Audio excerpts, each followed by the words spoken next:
Lecture में हम लोग कार्बोहाइड्रेट के बारे में हम लोग सब चीज़ देखा था, जैसे मोनोसेकेराइड्स, डाइसेकेराइड्स, कुछ एक्सेप्शनल केस भी रेफरेंस देखा था। जो कार्बोहाइड्रेट के मॉलिक्यूलर फार्मूला को शो नहीं करता है, लेकिन वे कार्बोहाइड्रेट होता है। कार्बोहाइड्रेट का डेफिनेशन भी हम लोग बताया था कि पॉलीहाइड्रोक्सी कार्बोनिल कंपाउंड्स जो होते हैं खासतौर से वो क्या होते हैं, कार्बोहाइड्रेट्स होते हैं। ठीक है, और कार्बोहाइड्रेट मेन पॉसिबिलिटी क्या दिखाते हैं और ये इनका कितने प्रकार के होते हैं, ये हम लोग इसका क्लासिफिकेशन के बारे में हम लोग देखेंगे। जैसे monosaccharides, oligosaccharides and polysaccharides. Actually में ये होता क्या है ना कि जितने भी डाइसेकेराइड्स एंड पॉलीसेकेराइड्स एक्चुअली में होते हैं वे सभी हाइड्रोलाइसिस के बाद इन प्रेजेंस, हम किसके प्रेजेंस में, हाइड्रोलाइसिस तो होता है किसके प्रेजेंस में, HCl और H2SO4 के प्रेजेंस में रिएक्शन कराते हैं। तो वो क्या होता है, डाइसेकेराइड्स अपने छोटे छोटे मोनोसेकेराइड्स मॉलिक्यूल्स में टूट जाते हैं। और देखिए यहाँ पर जैसे हम लोग देख रहे हैं, यहाँ पर देखिए यहाँ पर दिया है मोनोसेकेराइड्स के सम इम्पॉर्टेंट एग्जांपल्स होते हैं। जैसे यहाँ पर देखिए ये है ग्लूकोज, ये है फ्रक्टोज, ये है ग्लैक्टोज, ये है मैनोज। ये सभी जितने ये सभी है ना, ये मोनोसेकेराइड्स के उदाहरण होते हैं। ठीक है, और इनका मेन क्या फार्मूला होता है, सबका मॉलिक्यूलर, ये इन सभी का मॉलिक्यूलर फार्मूला यही होता है, 6 होता है। और ये देखो ओलिगोसेकेराइड्स, ओलिगोसेकेराइड में कौन आता है, माल्टोज, लैक्टोज, सुक्रोज। मतलब ये ओलिगोसेकेराइड एक्चुअली में क्या होता है ना, डाइसेकेराइड एंड ट्राइसेकेराइड्स के खास रूप से होते हैं। वैसे तो क्या होता है, डाइसेकेराइड ही मेन इसमें ओलिगोसेकेराइड्स में प्रेजेंट होते हैं, लेकिन अगर पॉलीसेकेराइड्स की अगर बात करें तो इसमें हनी जितने जितने हनी होते हैं, स्टार्च होते हैं, ये सब क्या होते हैं, ये पॉलीसेकेराइड्स होते हैं। वैसे तो आपको हम दिखाएंगे यहाँ पर, देखिए कैसे इसका हाइड्रोलाइसिस हो रही है। जैसे डाइसेकेराइड्स का हाइड्रोलाइसिस हम लोगों ने इसको देखेंगे। जैसे देखिए डाइसेकेराइड्स का वाटर के साथ हाइड्रोलाइसिस कराते हैं, HCl H2SO4 के साथ रिएक्शन कराते हैं तो क्या बनता है, 2 molecules of unit of monosaccharides. देखिए वही बताया ना, 2 मोनोसेकेराइड्स के फॉर्म में बन जाते हैं। और इसमें पहला हम वैसे तो डाइसेकेराइड्स का क्या हम लोग देखा था यहाँ पर, ओलिगोसेकेराइड्स में डाइसेकेराइड्स, एक्चुअली में डाइसेकेराइड यहाँ पर देखिए ये तीनों डाइसेकेराइड्स होते हैं, माल्टोज, लैक्टोज एंड सुक्रोज। तो ये माल्टोज का मेन कॉमनली फार्मूला क्या होता है, वैसे तो फ्रूट शुगर इसे बोलते हैं, माल्टोज को फ्रूट शुगर के नाम से भी जाना जाता है। और इसी का लैक्टोज को लेक्ट, अर्थात लेक्ट मीन्स होता है मिल्क से रिलेटेड है, अर्थात ये कहते हैं मिल्क शुगर होता है।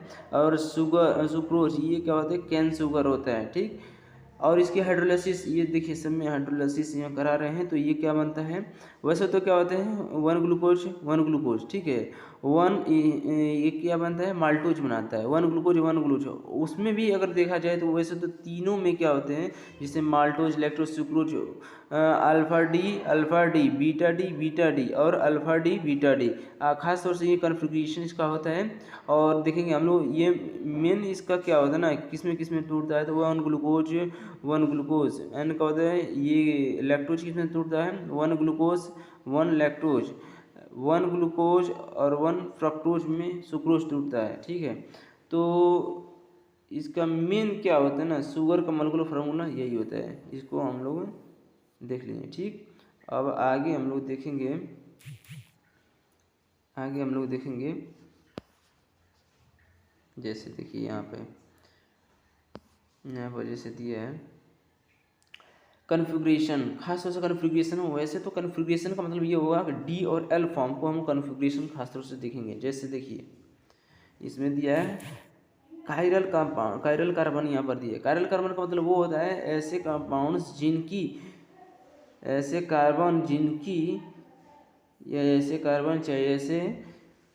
जिनकी कार्बन की एक वैलेंसी जो होती है ना वो अलग अलग, मतलब डिफरेंट मॉलिक्यूल से मिलकर बनते हैं। जैसे यहाँ पर CH2OH ये डिफरेंट मॉलिक्यूल है, यहाँ पर क्या होते हैं OH जो होते हैं डिफरेंट फंक्शनल ग्रुप्स होते हैं, ये डिफरेंट है।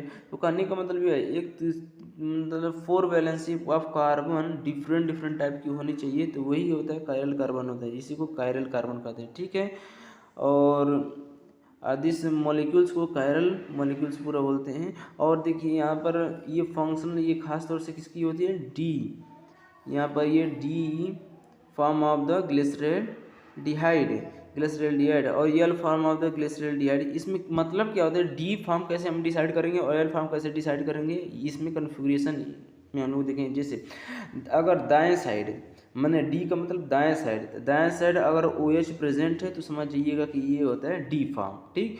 अगर यही ओ एच लेफ्ट साइड हो तो समझिएगा कि यल फॉर्म, लेफ्ट है तो यल फॉर्म, ठीक। अब हम लोग आगे देखेंगे इसको। जैसे अब स्ट्रक्चर अब हम लोग देखेंगे किसका, डी और एल का स्ट्रक्चर वैसे तो glucose, D glucose, L glucose और डी फ्रक्टोज, एल फ्रक्टोज के स्ट्रक्चर के बारे में हम लोग, मॉलिक्यूलर स्ट्रक्चर के बारे में हम लोग देखेंगे।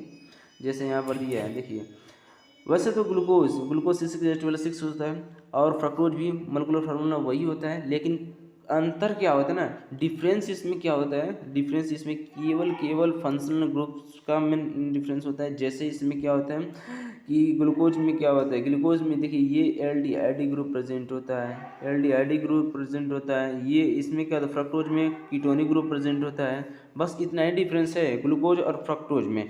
अब इसमें हम लोग डिसाइड करेंगे कि कब डी ग्लूकोज हुआ, कब यल ग्लूकोज हुआ, तो ये हम लोग डिसाइड कर लेंगे। एक देखिए इन दोनों का कंपैरिजन हम किए हैं, हम बताए हैं कि डी कॉन्फ़िगरेशन तभी होगा जब ओ एच का कॉन्फ़िगरेशन क्या होते हैं दायां साइड में और एल का कॉन्फ़िगरेशन लेफ्ट साइड में, ठीक। और देखिए डी फ्रक्टोज का अगर हम डिसाइड करेंगे तो इसमें क्या होता है, दाएं साइड ओ एच देखिए यहाँ पर दिया है, ठीक।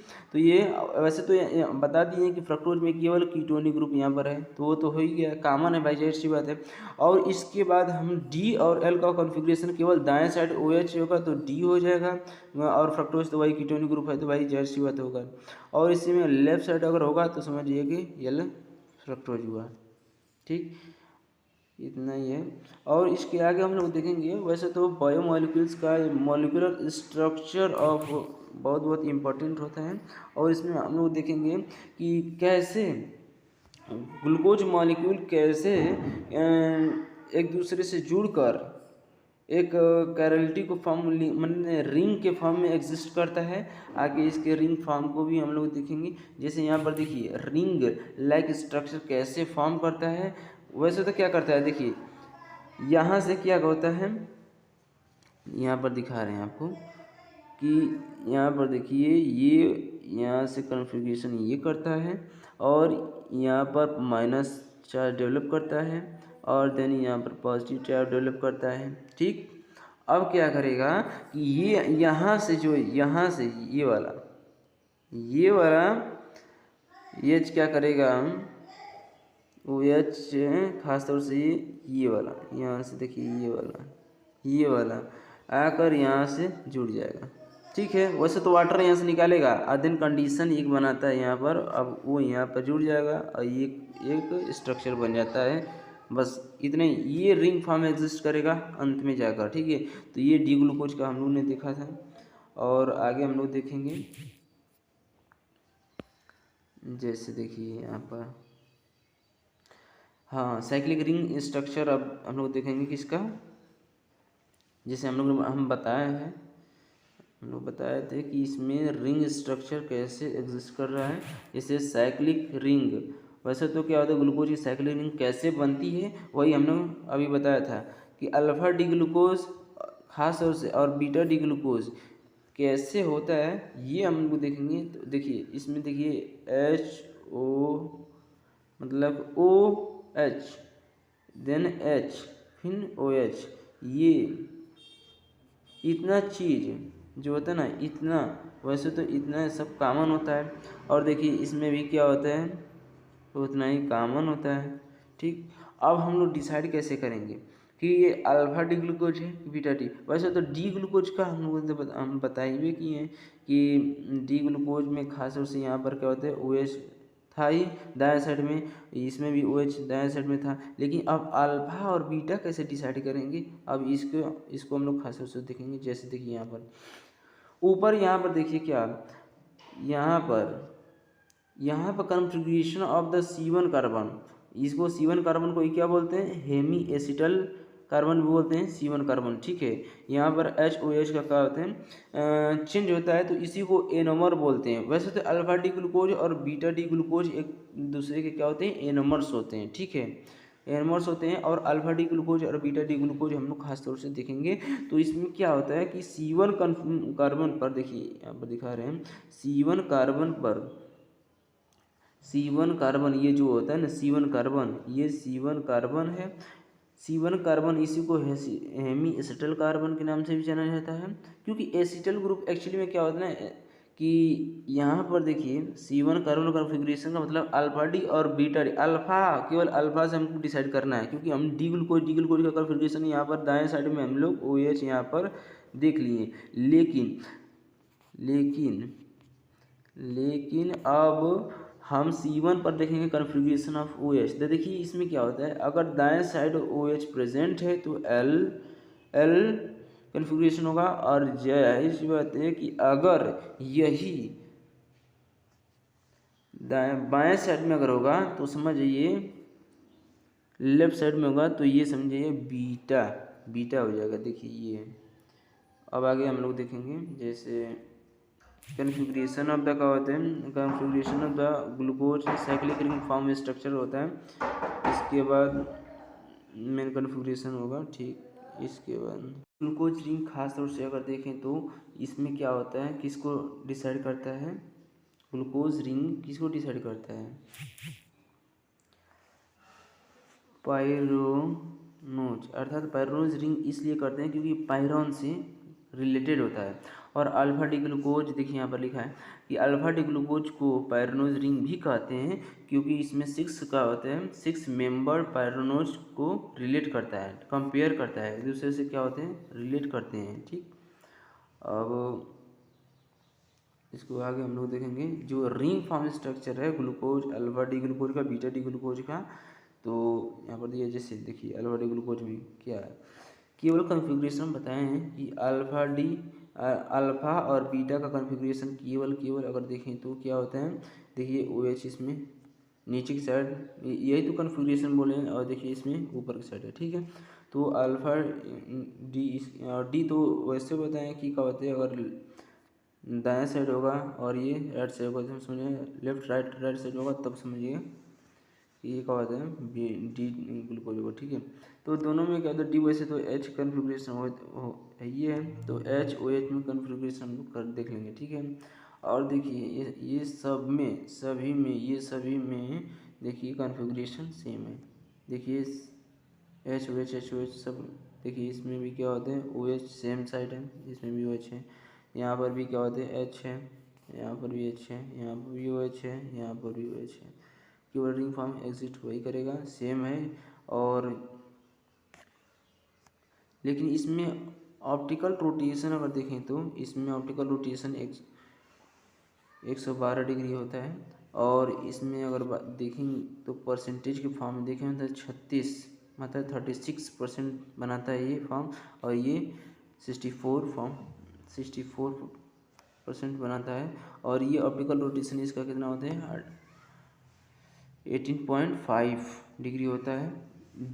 इसी को क्या हम लोग बोलते हैं, ये जी ऑप्टिकल रोटेशन एक दूसरे को क्या करते हैं, मिनिमाइज करते हैं, या एक दूसरे को एग्जिस्टेंस फॉर्म एग्जिस्ट करते हैं। और देखिए यहाँ पर दिखा रहे हैं आपको, ये हुआ, इसी को हम लोग क्या बोलते हैं, ऑप्टिकल रोटेशन के या म्यूटर रोटेशन के नाम से जाना जाता है, क्योंकि ये एक इक्विलिब्रियम फॉर्म एग्जिस्ट करते हैं, एक दूसरे से क्या होता है, ये मिलते हैं आगे चलकर, और ये इक्विलिब्रियम में एग्जिस्ट करते हैं, और इसी को हम लोग क्या बोलते हैं, म्यूटर रोटेशन कहते हैं।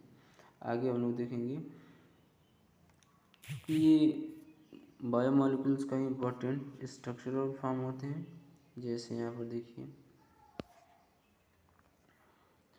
कि एनोमर्स बताएं आगे कि C1 कार्बन पर कन्फिग्रेशन ऑफ HOH कन्फिग्रेशन होता है, तो वहाँ पर क्या बोलते हैं, एनोमर्स बोलते हैं। जैसे alpha D glucose, beta D glucose एक दूसरे के क्या होते हैं, एनोमर्स होते हैं। देखिए वही डिफिनेशन इसका है एनोमर्स वो होता है configuration of H&OH eight C1 carbon, जिसे C1 कार्बन को ही हम बताए थे hemiacetal carbon. The change of this structure is known as the anomers. आगे देखेंगे हम लोग एपीमर्स क्या होता है। एपीमर्स यह भी कन्फिग्रेशन ऑफ HOH ही होता है, लेकिन C1 कार्बन को छोड़कर बाकी सभी जितने कार्बन पर कन्फिग्रेशन होगा तो वो एपीमर्स होते हैं। जैसे ग्लूकोज एंड गैलेक्टोज एक दूसरे क्या होते हैं, एपीमर होते हैं। कन्फिग्रेशन ऑफ C4 पर दिखाते हैं इसमें, तो खास तौर से ये C4 एटम पर का होता है कन्फिग्रेशन HOH का होता है, तो वहाँ पर क्या होता है ग्लूकोज गैलेक्टोज होता है। और रिंग फॉर्म हम लोग देखेंगे फ्रक्टोज का रिंग फॉर्म कैसे, जैसे हम लोग ग्लूकोज का रिंग फॉर्म देखे थे वैसे ही फ्रक्टोज का देखेंगे, जो भी ये भी बहुत इंपॉर्टेंट है। जैसे साइक्लिक रिंग स्ट्रक्चर अगर फ्रक्टोज का देखें तो कैसे बनाता है, चूँकि हम लोग देखे थे यहाँ पर देखिए, यहाँ पर ये एक कीटोनिक ग्रुप है, ठीक। अब यहाँ से ये क्या करेगा, इस तरफ जाएगा और यहाँ पर निगेटिव चार्ज डेवलप करेगा, यहाँ पर पॉजिटिव चार्ज डेवलप होगा, ठीक। अब क्या होगा, यहाँ से क्या होगा कि OH, यहाँ से OH अर्थात यहाँ क्या करेगा H यहाँ से निकाल देगा, यहाँ से जो ये है ना ये वाला देखिए यहाँ पर कन्फिग्रेशन, क्योंकि ये तो ऊपर है पूरा निकल जाएगा, उसमें कोई दिक्कत नहीं है।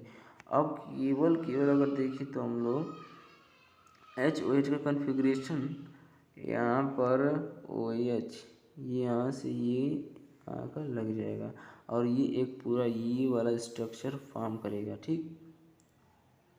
अब इसमें हम लोग देखेंगे कि अल्फा डी ग्लूकोज और नहीं alpha D fructose and beta D fructose में क्या कंडीशन दिखा रहा है। तो अल्फा डी फ्रक्टोज और बीटा डी फ्रक्टोज में अब हम लोग देखेंगे कि यहाँ पर C2 माने कार्बन 2 पर, यहाँ पर कार्बन 2 जो है यहाँ पर, क्योंकि कार्बन 2 पर ही तो क्या होता है कीटोनिक ग्रुप प्रेजेंट है, कीटोनिक ग्रुप कार्बन 2 पर ही प्रेजेंट है। अब ये क्या करेगा, यहाँ से ये फिर यहाँ से एक O यहाँ पर जाकर एक वो फॉर्म करेगा और यही रिंग फॉर्म एग्जिस्ट होता है और इसी को हम सचिव फॉर्म में देखेंगे आगे। और अल्फा डी फ्रक्टोज और बीटा डी फ्रक्टोज का मेन स्ट्रक्चर हुआ और देखेंगे। देखिए रिंग फॉर्म स्ट्रक्चर को कैसे हम लोग देखेंगे, देखिए जैसे यहाँ दिया है। वैसे तो क्या होते हैं अल्फा डी फ्रक्टोज या बीटा डी फ्रक्टोज ऐसे तो फ्यूरॉन रिंग को एग्जिस्ट करता है, क्योंकि एक दूसरे से कंपेयर करेंगे तो यही फॉर्म एग्जिस्ट करता है।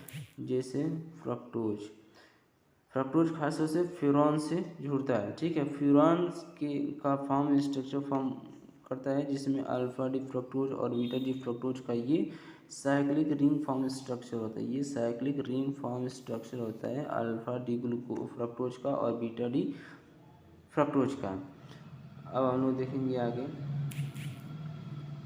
देखिए जैसे सम ये इम्पोर्टेंट रिएक्शन होती हैं ग्लूकोज के साथ कराते हैं बायोमॉलिक्यूल्स में, ये बहुत इम्पोर्टेंट रिएक्शन होती है। जैसे हम लोग देखेंगे यहाँ पर प्रॉपर्टीज़ में ये होता है ना, प्रॉपर्टीज़ का मतलब ये होता है ग्लूकोज की जितनी भी सारी हम लोग रिएक्शन कराते हैं वे सभी किसकी प्रेजेंस पे कराते हैं। केवल देखिए रिएजेंट की मेन प्रोजेबिलिटी ये होती है कि रिएक्टेंट क्या उसमें हम किसकी प्रेजेंस में रिएक्शन कराते हैं वो मायने रखता है। और तो हम लोग सेम किसका लेंगे, ग्लूकोज, ये तो हमको मालूम है कि ये ग्लूकोज हुआ। ग्लूकोज का हम रिएक्शन कराते हैं जब टोलेंस रिएजेंट एक्चुअली होता है क्या ना कि अमोनिकल AgNO3 या इसको शॉर्ट फॉर्म में हम बोल सकते हैं Ag2O इसे बोलते हैं। एंड इसका जब रिएक्शन कराते हैं तो सेम प्रोडक्ट यही बनाता है, सेम प्रोडक्ट जो ये है यही सेम प्रोडक्ट होता है क्या, gluconic acid. And then Fehling solution से रिएक्शन कराते हैं तब ये क्या होता है। वैसे तो फेरिंग सोल्यूशन दो प्रकार का के कंपाउंड्स मिलकर एक सोल्यूशन को फॉर्म करते हैं, जैसे CuSO4 और क्या होता है citric tartaric acid, sodium potassium tartrate होता है, वे दोनों मिलकर क्या होता है फेरिंग सोल्यूशन बनाते हैं। और ये फेरिंग सोल्यूशन की प्रेजेंस में रिएक्शन कराने वाली ये भी सेम प्रोडक्ट बनता है ग्लूकोनिक एसिड। और बाई प्रोडक्ट क्या होता है रेड कलर का, वैसे तो कहते हैं फेरिंग सोल्यूशन कैसा होता है ब्लू कलर का होता है। और जब यही इससे रिएक्शन करता है तो ये रेड कलर का दे देता है, रेड कलर CO2 देता है। यहाँ पर देखिए टॉलरेंस रिएजेंट, ये भी क्या होता है, चूँकि हम बताए थे Ag2O होता है टॉलरेंस रिएजेंट। जब ये ग्लूकोज के साथ रिएक्शन करता है तो बाई प्रोडक्ट ब्लैक कलर का देता है, वो भी क्या होता है Ag2, वैसे तो Ag निकल जाता है, ठीक है। अब आगे हम लोग देखेंगे ब्रोमीन वाटर के साथ, ब्रोमीन वाटर के साथ रिएक्शन कराने पर मेन पॉसिबिलिटी हम लोग ये देखेंगे कि अभी वैसे तो ये तीनों ये सब हैं, सभी ये ग्लूकोनिक एसिड बनाती हैं।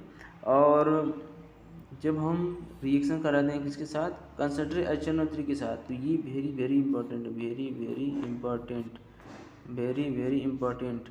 क्योंकि इसमें देखिए कि सेकेरिक एसिड खास तौर से बनता है। और इसमें हम लोग देखे थे ग्लूकोनिक एसिड में केवल एक साइड क्या होते हैं COOH carboxylic group, acidic group होता है कार्बोक्सिलिक ग्रुप, लेकिन इसमें दोनों साइड COH प्रेजेंट है और इसी को हम लोग सेकेरिक एसिड नाम बोलते हैं, ठीक है।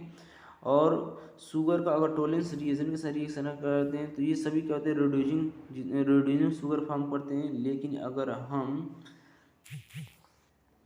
अगर हम बहुत से ऐसे कुछ ऐसे भी मोनोसेक्राइड, अधिकतर तो मोनोसेक्राइड डाइसेक्राइड रिड्यूसिंग शुगर ही देते हैं, लेकिन एक्सेप्शन एक होता है नॉन रिड्यूसिंग शुगर होता है, वो आपका होता है सुक्रोज। सुक्रोज जो होता है ये नॉन रिड्यूसिंग शुगर होता है। और अगर हम कुछ रिएक्शन ऐसी होती हैं जैसे ग्लूकोज सुक्रोज का ऑक्सीडेशन कर देने पर क्या बनता है 6 मॉलिक्यूल्स ऑफ COH, इसी को क्या बोलते हैं ऑक्जेलिक एसिड के नाम से भी जाना जाता है, और 5 वाटर मॉलिक्यूल्स निकल जाता है। अब हम लोग रिडक्शन प्रोसेस देखेंगे। रिडक्शन प्रोसेस में कुछ है नहीं, बस इंपॉर्टेंट रिएक्शन यही है, थोड़ा सा देख लेंगे। जैसे यहाँ पर दिया है रिडक्शन ऑफ कीटोनिक ग्रुप कार्बोल्डिहाइड, या बोल सकते हो एल्डिहाइड ग्रुप से हम लोग ये जैसे बात है ग्लूकोज में ये क्या होते हैं एल्डिहाइड ग्रुप प्रेजेंट होता है, और इसका क्या होता है रिडक्शन कराते हैं HCN के साथ रिएक्शन कराते हैं तो CN आकर जुड़ जाता है यहाँ पर, और ये का फॉर्म करता है क्या ग्लूकोज के इसी में आकर जुड़ जाता है और ये बनता है ग्लूकोज साइनोहाइड्रेट का फॉर्मेशन करता है। RMGX के साथ रिएक्शन कराते हैं, ऐसे ही क्या होता है R जाकर यहाँ पर इस कंडीशन में जुड़ जाता है, और फिर इसमें OH क्या होते हैं वैसे तो वाटर निकल जाता है, और R या ये जो ये R है जाकर यहाँ पर क्या होते हैं यहाँ पर जाकर जुड़ जाता है, ठीक। आगे हम लोग देखेंगे कि हाँ ये बहुत बहुत इम्पोर्टेंट है, नीचे वाला जो रिएक्शन है जिससे कि NH2G मैंने ग्रुप G का मतलब यहाँ पर ये जो G है ना ये ग्रुप दिखा रहा है, ठीक है। अब ये NH2 जो होता है ना यहाँ पर आकर जुड़ जाता है, देखिए ये फॉर्म करता है, और ग्लूकोक्सामाइन ये इम्पोर्टेंट रिएक्शन होती है, इम्पोर्टेंट ये नीट और जी के लिए बहुत इम्पोर्टेंट है। और अब वो देखेंगे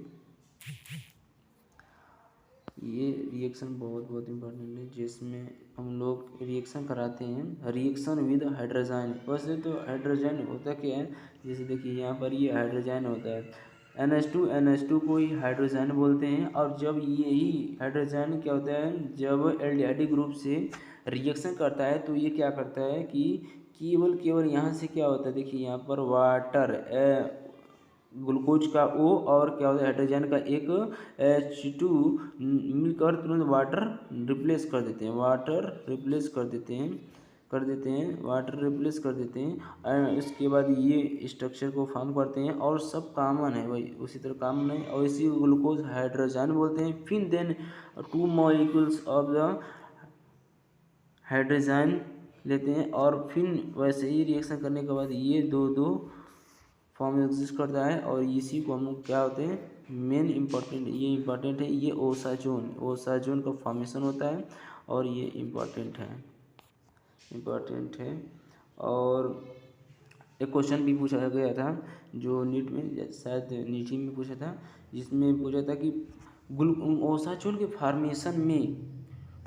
के फॉर्मेशन में टोटल कितने हाइड्रोजन के मॉलिक्यूल्स यूज होते हैं, तो वो होते हैं देखिए यहाँ पर एक यहाँ पर और 2 थे यहाँ पर हाइड्रोजन, मतलब टोटल मिलाकर कितने 3 हाइड्रोजन मिलकर एक ओसाजोन का फॉर्मेशन करते हैं।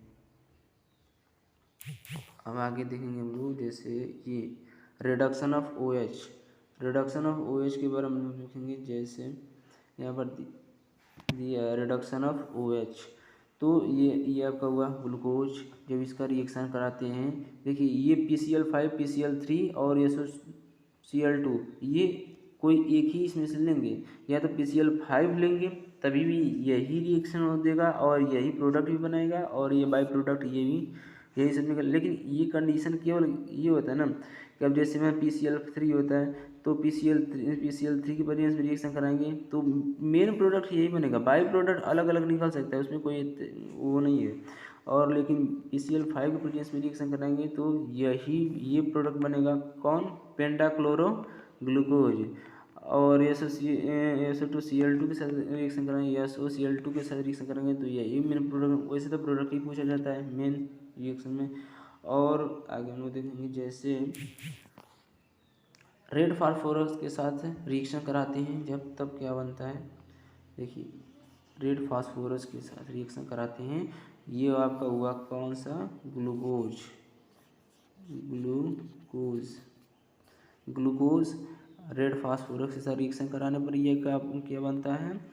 वैसे तो रेड फास्फोरस प्लस HI जो होता है ना, ये रिएक्शन करने पर ये एल्डिहाइड एंड कार्बोक्सिलिक ग्रुप को खास तौर से किस में कन्वर्ट कर देता है, नॉर्मल एल्केन में कन्वर्ट करता है, ये हेक्सेन का फॉर्मेशन करता है। और यही NaHG वाटर के रिएक्शन कराने पर क्या बनता है, वैसे तो क्या ये सर्बिटॉल या मैनिटोल का फॉर्मेशन करता है। और यही रिएक्शन H2Na के साथ रिएक्शन करता है, यह भी वही प्रोडक्ट बनाएगा, सर्बिटॉल या मैनिटोल। सर्बिटॉल या मैनिटोल का मतलब ये होता है जितने भी ये यहाँ पर एल्डिहाइड ग्रुप था उसको क्या होता है, एल्कोहल ग्रुप में कन्वर्ट कर दिया था, और इसी का फॉर्मेशन होता है। आगे देखेंगे जैसे इसमें इम्पोर्टेंट रिएक्शंस थी। बस थैंक यू, धन्यवाद।